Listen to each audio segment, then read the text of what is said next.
Determining how much you can offer a seller on a novation deal is similar to how you would determine your MAO on a wholesale deal, with a few key differences. You still need to be conservative with your numbers and only use comps that are of the same property type in the same neighborhood without crossing any main roads and of similar square footage and year built. A big difference though is that instead of looking for ARV comps or comps that have already been renovated and are selling for top dollar, we are looking for as-is comps. We want to determine how much our property will sell for on the market in its present condition, meaning without us making any repairs or renovations.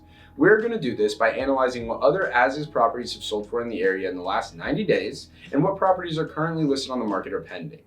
Now, when underwriting a wholesale deal, looking at what's currently on the market is not as important because more than likely, by the time we have assigned the property to another investor and they've completed their renovations and listed the property, the inventory that was on the market when we were underwriting it will no longer be there. However, with novation deals, these properties are going to be our direct competition, and we need to make sure that we are able to price aggressively to ensure ours sells the fastest. So step number one is to determine the as-is value. Take, for example, this house I randomly pulled up in Phoenix, Arizona. Now, this isn't an actual lead of mine. It truly is just a random property I picked on Zillow. So we're just going to assume that it is in as-is condition and doesn't have any major mechanical issues like the roof, AC, electrical, or foundation. Here are the pictures that were listed on Zillow, so you can see that it's not updated by any means, but it's livable. And as I said before, the first step is to identify some as-is comparable properties. So you can see here 4 properties that I have identified.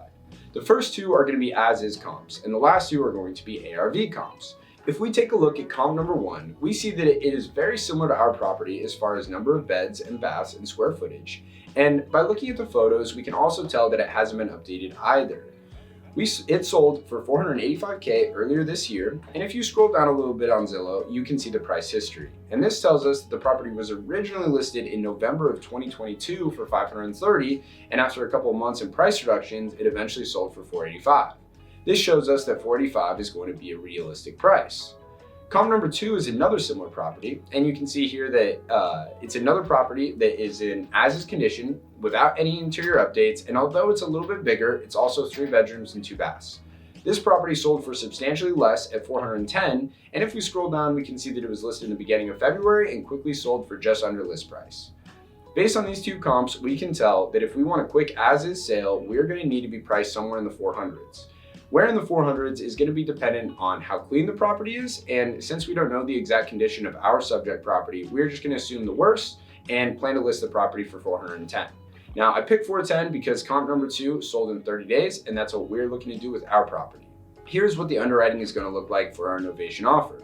At the top, you can see that we inputted the as-is value at $410,000, and then there are a few costs we need to back out of that number.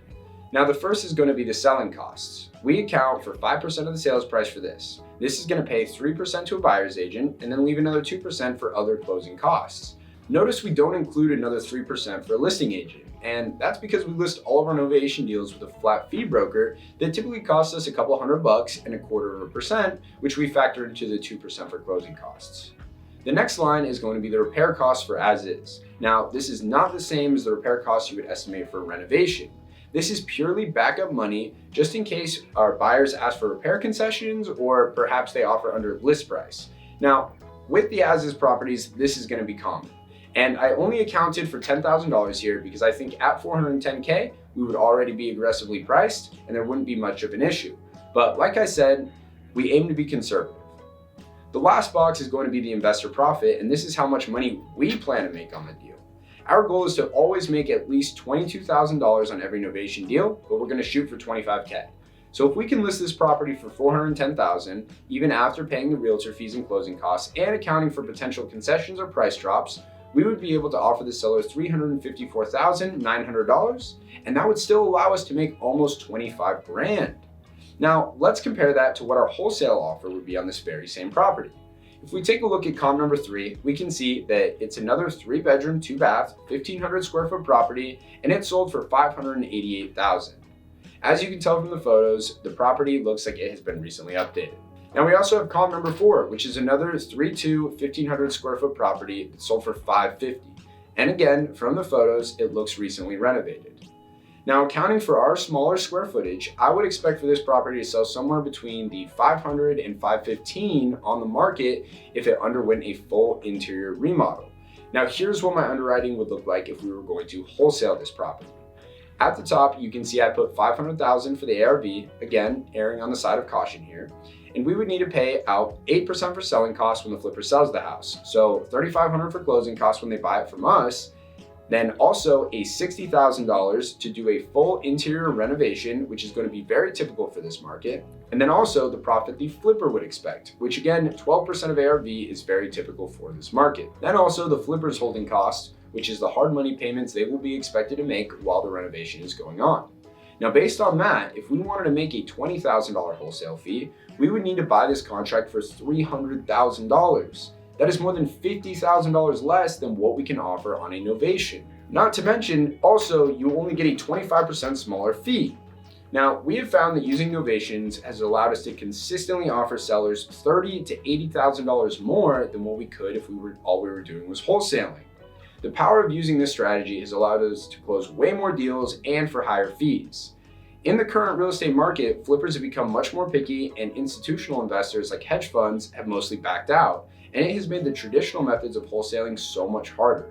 Novations take care of all of that since they allow us to sell on market to retail buyers who are always willing to pay much more for houses than investors. So if you are currently wholesaling and you want to learn how to implement this strategy into your business, you should consider booking a call with me by clicking the link in the description below to learn about my Novations Mastermind, Wholesaling V2. By joining Wholesaling V2, you will get access to every single script, contract, and SOP you need to start doing novations nationwide, as well as get access to our private community of other high-level investors who are currently using novations to double their close rate and increase their average fee per deal. You'll even get weekly calls with me to get help and to learn what I'm currently doing in my business so you can stay up to date with the latest trends and strategies for making money wholesaling real estate. Now, some people are worried that even if they do get a novation deal, they won't be sure how to go about listing it on the market and dealing with the title process. And this is why we will hold your hand the entire way. So if you are interested in learning the #1 best strategy for making money wholesaling real estate in 2023, book a call now below. If you found this video helpful, please give it a like and consider sharing with a colleague who could benefit from learning the power of novations. And as always, guys, thank you for watching, and I will see you on the next one.